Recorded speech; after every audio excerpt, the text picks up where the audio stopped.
PunchPod in stereo. Every week, PunchPod brings you live stand-up comedy from Seattle. And now, episode 51. I visited Portland recently. How do we feel about Portland in here? Bullshit, Billy! Yeah. Now I went down, there was a weird place, guys. That's the only place I've ever been in the country that has dog massage. Have you guys heard of this puppy massage? It's exactly what you think it is, guys. I don't know, I have my GED, I'm not a smart man, but isn't that just petting your dog? I don't understand the logic between buying an animal, keeping it locked inside your home, and paying someone to love it for you, you know? And the worst part is it was like 5 blocks down from a homeless shelter. That's got to be a kick in the nuts for them, you know? They're like, you're telling me I could have been paid to pet a dog this entire time? I've been petting dogs for free. I deserve to be homeless.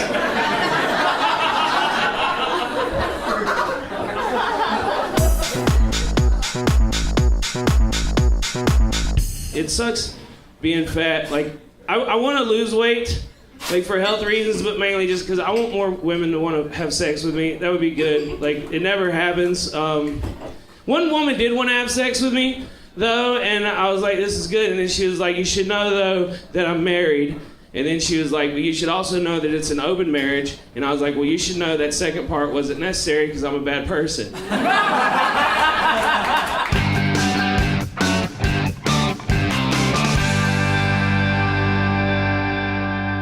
I love that movie Fargo, so I bet Argo is almost as good.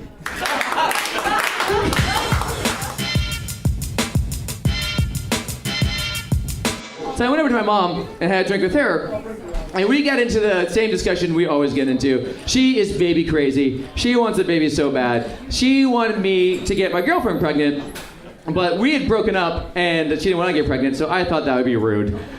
And I was like, Mom, how about this? I could adopt a baby child, and then you would have an adopted grandchild. And she beamed right back at me with her brown Catholic eyes and said, there's nothing like holding your own DNA in your hands. And I was like, Mom, I have my own DNA in my hands just about every night. That is not the cure for loneliness, I'll tell you that right now.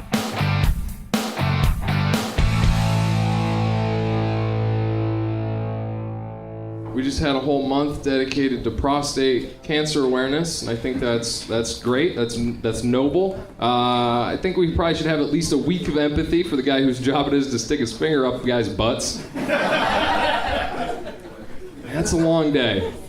That's a real long day. But guys, stop complaining about it, because your asshole, that sucks. You know, you got one finger up that one asshole. That guy's dealing with a lot of assholes that day. And you better not be an asshole while you're in there, because if you're acting like the thing that's getting inspected on, you deserve the whole fist up there. Okay? What I'm trying to say is, if you just took an average 55-year-old man and made me stick a finger in his butt once, I'd eat sandwiches with a knife and fork for the rest of my life.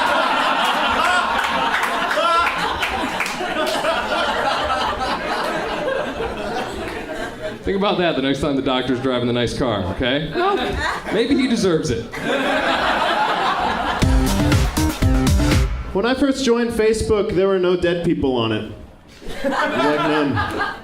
And now I've got like 6 dead friends. And like, it kind of sucks when you, like, it's terrible, you know, when your friends die, but it's really weird when they're dead on Facebook. Because I sent my message like a friend, like a secret little message, and I'm like, hey man, you were a true friend. You know, thanks for being such a good guy. And I send it, and it pops up in italics with a check mark, C, and I'm like, oh my God. Listen, Michael, I know how this works. You probably only have a couple minutes. Is it okay if I have sex with your sister? Actually, this is Michael's mom. I was just adjusting his Facebook.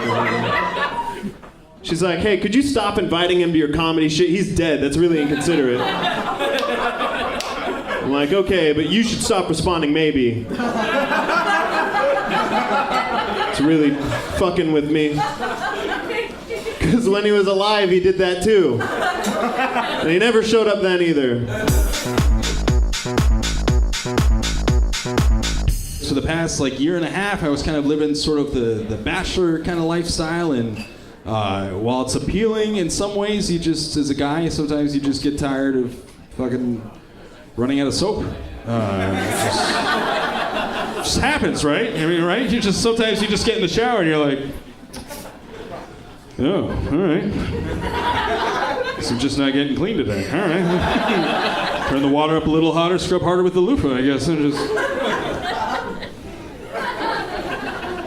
I don't know about you guys. If I run out a bottle of soap, I don't have another bottle of soap waiting for me. That means I have to go to the store that day.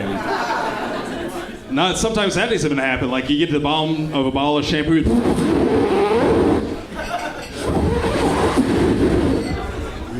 And you're saying, all right, buy shampoo today. The brain's like, got it. Buying shampoo today. Fucking on it. The next morning you get in the shower. You didn't buy any shampoo yesterday. Sorry. We fucking totally blew that. So just got to unscrew the cap and put a little water in there. And you guys saw that little shampoo cocktail? All right, fantastic. We got, fuck, it's all water. It's just right in the eyes. Maybe you dive under the sink, you bust out the hotel miniatures. All right, Candlewood Suites, what are you rocking today, huh? It smells like blueberries. This is lotion. Shit. Fucking shiny all day. All right. Punch Pod is recorded live at the Punchline comedy shows in Seattle. Tonight's episode starred Billy Anderson, Mitch Burrow, Scott Lossy, Corbett Cummins, Sean Murphy, Dwayne Cullen, and Drew Barth. This has been Punch Pod. Find more at punchlinecomedyshows.com. And thanks for listening. I'm your announcer, Buster Cherry.